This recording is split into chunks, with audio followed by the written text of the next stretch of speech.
नमस्ते and welcome to BNB class. BNB क्लासमा तपाई सबैजनालाई स्वागत छ।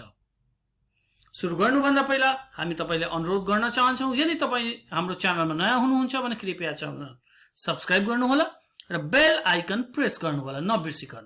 अर्को अनुरोध, कृपया यो भिडियो अन्तसम्म हेर्नुहोला अनि मात्रै तपाई सम्पूर्ण जानकारी प्राप्त गर्न सक्नुहुनेछ।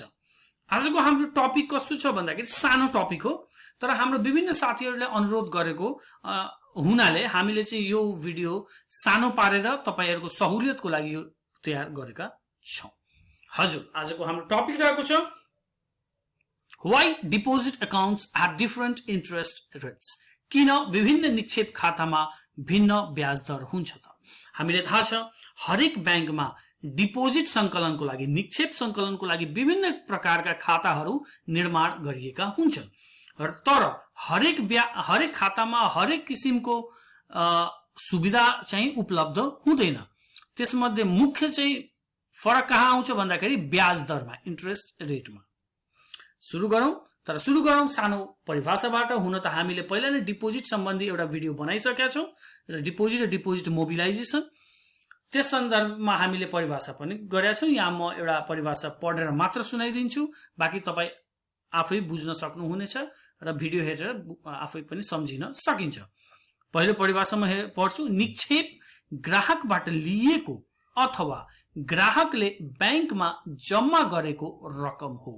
Deposit is the amount taken from the customer or collected from the customer, or in other words, it is the amount deposited by the customer in the bank.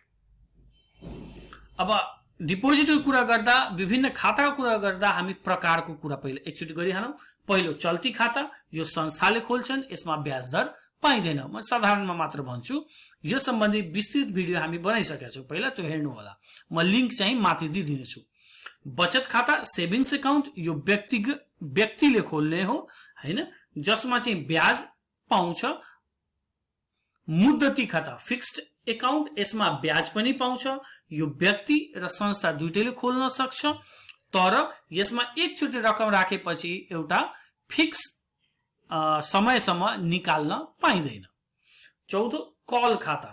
Call account के हो भन्दाखेरि चल्ती खातासँग सम्बन्धित खाता हो, यो चाहिँ संस्थागत खातामै पर्छ। कल खातामा चेक जारी गरिदैन।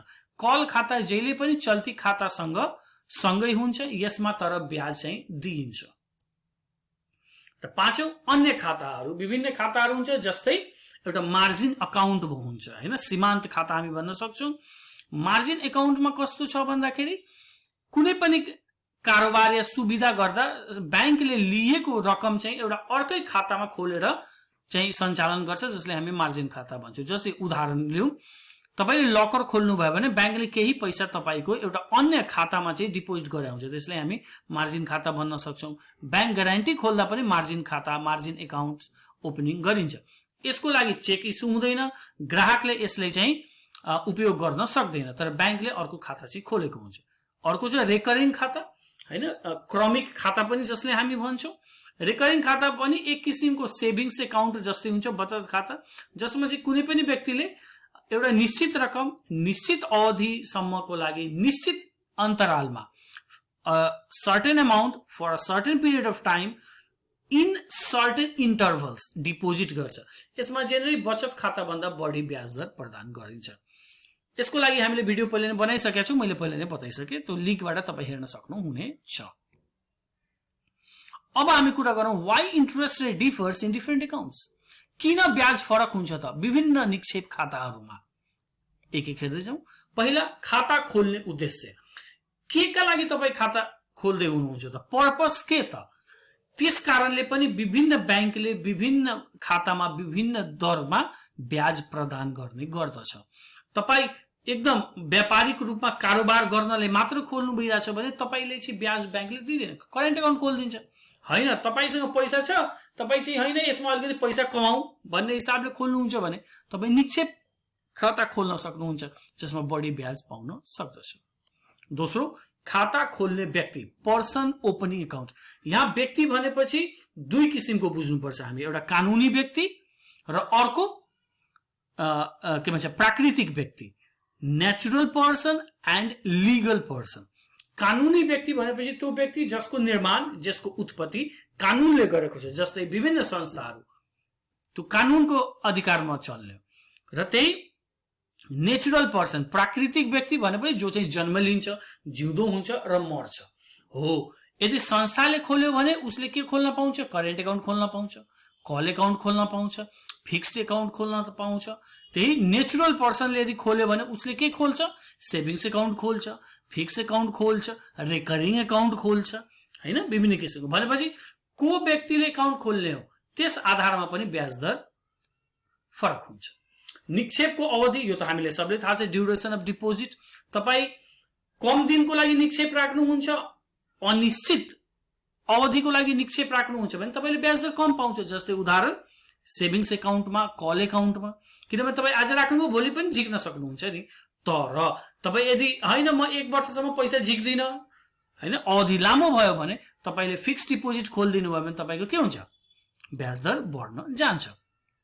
सेवा र शर्त, विभिन्न एकाउन्टमा विभिन्न किसिमको सेवा र शर्तहरू हुन्छ। जस्तै करेन्ट एकाउन्टमा तपाईको सेवा र शर्त कस्तो हुन्छ भन्दाखेरि जतिचोटि झिक्नुस्, जतिचोटि डिपोजिट गर्नुस् तपाईले चार्ज लाग्दैन र त्यसको लिमिटेसन पनि हुँदैन। तर त्यही सेभिङ्स एकाउन्टमा तपाईको लिमिटेसन हुन्छ, यति रकम भन्दा माथि डिपोजिट गर्नुभयो भने यो ती चार्ज लाग्न सक्छ, 1 महिनामा तपाई यतिसम्म मात्र विथड्र गर्न सक्नुहुन्छ, आदि इत्यादि कुराहरू। बैंकको नीति र प्रतिस्पर्धा, यो त छँदैछ। बैंक पोलिसी, बैंकको आफ्नो नीति हुन्छ, उसले चाहिँ कस्तो खातामा कस्तो सुविधा दिने भनेर। र अर्को कम्पिटिसन, बजारमा कस्तो छ त प्रतिस्पर्धा, अन्य बैंकहरू, अन्य वित्तीय संस्थाहरूले कस्तो किसिमको खातामा कस्तो किसिमको ब्याज दिइरहेछन् त। हजुर, मार्केटले पनि यसलाई डिटरमाइन गरेको हुन्छ। देशको आर्थिक स्थिति, इकोनोमिक कन्डिसन अफ नेसन, राष्ट्रको कस्तो अवस्था छ त आर्थिक स्थिति, त्यसले पनि बैंकले चाहिँ ब्याज दर निर्धारण गर्नमा ठूलो भूमिका खेलेको हुन्छ। देशको आर्थिक स्थिति धेरै राम्रो छ, देशको आर्थिक स्थिति धेरै राम्रो छ भने के हुन्छ? सबै कुरा राम्रो छ भने बैंकहरूसँग इजिली डिपोजिट आइरहेको छ भने बैंकले ब्याज दर के गर्छ? कम गरिदिन्छ, घटाइदिन्छ। तर गाह्रो छ, बैंक देशमा सेभिङ्स एकदम कमी भइरहेछ, बैंकसँग पनि तरलताको समस्या आइरहेछ भने बैंकले के गर्छ? ब्याज दर बढाउन थाल्छ ताकि उसँग व्यक्तिहरूले आफ्नो पैसा जम्मा गरून् भनेर। यी सबै मुख्य हो। यसका अलावा अर्को पनि के छ भन्दाखेरि मैले जुन भने मार्केट कन्डिसन, बजारको अवस्था कस्तो छ त, बजारमा कस्तो छ, तरलता अभाव छ, लिक्विडिटी क्रन्च छ कि तरलता सहज छ कि इजी लिक्विडिटी छ भने त्यसले पनि ब्याज दर फरक पर्छ। अब बजारमा पैसा फालाफाल छ भने बैंकले किन बढी ब्याज तिर्ने? उसले त भन्छ म ब्याज कम भन्दा कम राखे पनि व्यक्तिहरू पैसा डिपोजिट गर्न आउँछन् नै। त्यही बजारमा यदि पैसा एकदम टाइट छ, एकदम कम तरलता छ भने बैंकहरूले के गर्छ? ब्याज दर बढाउँदै जान्छन् ताकि जसको जति बढी ब्याज उसले चाहिँ बढी भनौँ न निक्षेप तान्न सक्छ। एउटा अर्को पोइन्ट पनि हामी थप्न सक्छौँ, के भन्दाखेरि केन्द्रीय बैंकको नीति। बैंकको नीति त हुन्छ, केन्द्रीय बैंकको नीति, पोलिसी अफ सेन्ट्रल बैंक, त्यसले पनि के हुन्छ? इन्ट्रेस्ट रेटमा फरक पर्न जाँदछ। जस्तै अब केन्द्रीय बैंकले चाहिँ इन्ट्रेस्ट रेट कोरिडरहरू, हैन, के भन्छ, इन्ट्रेस्ट रेट डिफरेन्सहरूलाई फरक गरिदियो भने बैंकले दिने ब्याज दर र बैंकले निक्षेपमा दिने ब्याज दर र ऋणमा दिने ब्याज दरमा पनि फरक पर्न जाँदछ। अब केही पोइन्टहरू हामी सजिलो, डिपोजिट कलेक्सन, निक्षेप सङ्कलनमा के पोइन्टले प्रभाव पार्छ त यसको बारेमा कुरा गरौँ। साधारण चाहिँ केही छैन, जनताको आम्दानी र उपभोगको स्तर, level of income and consumption pattern of the people. आम्दानी बढ्यो, निक्षेप सजिलै बढ्छ, जनताले बढी कन्जम्सन गर्यो, निक्षेप आफै बढेर जान्छ। बचतको प्रचलन र ब्याङ्किङ सुविधा, saving pattern and banking facility, मान्छे बचत गर्नमा विश्वास गर्छ कि गर्दैन, ब्याङ्कले दिने सुविधा राम्रो छ कि छैन, त्यसमा पनि फरक पर्छ। मुद्रास्फीति र अर्थतन्त्रको आकार, inflation pattern and size of the economy. Inflation जति बढी हुन्छ त्यो इकोनोमी त्यतिकै समस्याग्रस्त हुन जान्छ। ब्याज र करको दर, इन्ट्रेस्ट रेट र ट्याक्स रेट, इन्ट्रेस्ट रेट बढी भयो भने मान्छेले के भन्छ, ल यो खर्च नगरौँ ब्याज कमाऊ, मतलब ब्याङ्क पैसामा जम्मा गरौँ। यदि इन्ट्रेस्ट रेट कम छ भने मान्छे भन्छ होइन आफ्नो काम गरौँ, ब्याज त कति नै आउँछ र छोडौँ।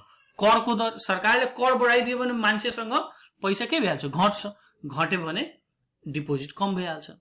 विप्रेसन प्रवाह तथा लगानीको अवसर, flow of remittance and investment opportunities, होइन। विप्रेसन कस्तो छ त, बढी पैसा यदि विदेशबाट आइरहेछ भने के हुन्छ, डिपोजिट पनि बढ्छ नि त। इन्भेस्टमेन्ट के छ, अब देशमा अरू कहीँ ठाउँ नै छैन लगानी गर्ने भने मान्छेले कहाँ राख्छ, बरु ब्याङ्कमै राखौँ र ब्याज कमाऊ। ब्याङ्किङ पहुँच, साक्षरता र बानी, banking access, literacy and banking habits. जति बढी ब्याङ्कको पहुँच हुन्छ बढी एरियामा त्यति बढी डिपोजिट गर्न, कलेक्सन गर्न सकिन्छ। त्यस्तै ब्याङ्कको बारेमा जानकारी भयो भने मान्छेले ब्याङ्किङ कारोबार बढी गर्छ। त्यही कुरा हो। ब्याङ्कको सेवा सुविधा, product of the bank and marketing, होइन। ब्याङ्कले कस्तो सेवा सुविधा दिइरहेछ, ब्याङ्कले कस्तो कस्तो निक्षेप खाप्ताहरू ल्याएको छ, त्यसले पनि फरक पार्दछ। सरकारी नीति, यो त हामीले पहिला पनि कुरा गरौँ। पोलिसी अफ द गभर्मेन्ट, होइन, फिस्कल पोलिसी, मोनेटरी पोलिसी, यसले पनि कुनै पनि देशको सिटिजन्स, नागरिकको पकेटमा कति पैसा रहन्छ त, त्यो सरकारी नीतिले ठुलो भूमिका खेल्छ। तल बढाइदियो सरकारले भने त के भयो, अब पैसा त बढ्यो नि। कर बढाइदियो भने के हो, पैसा त बढ्यो, तर करले फेरि पैसा त लिएर जान्छ सरकारले, भनेपछि मान्छेको पकेटमा के हुन्छ, पैसा कम हुन जान्छ। त्यो सरकारी नीतिले पनि निक्षेप सङ्कलनमा प्रभाव पार्छ। यो हेर्नुहोस्, प्रभाव पार्ने तत्त्व हो। अब यसमा चाहिँ प्रभाव, डिपोजिट कलेक्सन बढाउनु पर्यो भने यो सबै पोइन्टहरू जति छन् यो सबै के हुनु पर्यो, राम्रो हुनु पर्यो, पोजिटिभ हुनु पर्यो। यदि यसले सुधार गर्नु पर्यो, डिपोजिट कलेक्सन कसरी सुधार गर्ने त भनेपछि यो सबै पोइन्टहरूमा के हुनु पर्यो, सुधार आउनु पर्यो, किन। त यही पोइन्टले चाहिँ तपाईँले फ्याक्टर्स एफेक्टिङलाई मात्र तपाईँले निक्षेप सङ्कलन बढाउन कसरी उपयोग गर्ने त्यसको लागि पनि भइहाल्छ। निक्षेप सङ्कलनका समस्याहरू के छन् त्यसमा पनि यो सबै पोइन्टहरू हुन जान्छ। अर्को कुरा हेर्नुहोस् है, यहाँ दुईवटा पोइन्ट छ। जनताको आम्दानी एउटा पोइन्ट, उपभोग, मैले एउटैमा दुईटा पोइन्ट राखेको छु, तर यो दुईटा पोइन्ट तपाईँले लेख्न सक्नुहुन्छ। बचतको प्रचलन, ब्याङ्किङ सुविधा, यो दुईटा पोइन्ट हो, तर तपाईँ एउटैमा लेख्नुहोस् या दुईटा पोइन्ट बनाएर लेख्नुहोस्, तपाईँ बनाउन सक्नुहुन्छ। आजको लागि यतिकै नै। Don't forget to like and share and comment on our video. Click on the logo to subscribe. Keep learning with BNB class. And yes, thank you so much for being with us. केही पनि भयो भने कृपया हामीले comment गरेर बताउनु होला। हामी कोसिस गर्नेछौँ तपाईको अनुरोधहरूलाई फुलफिल गर्नको लागि। Thank you.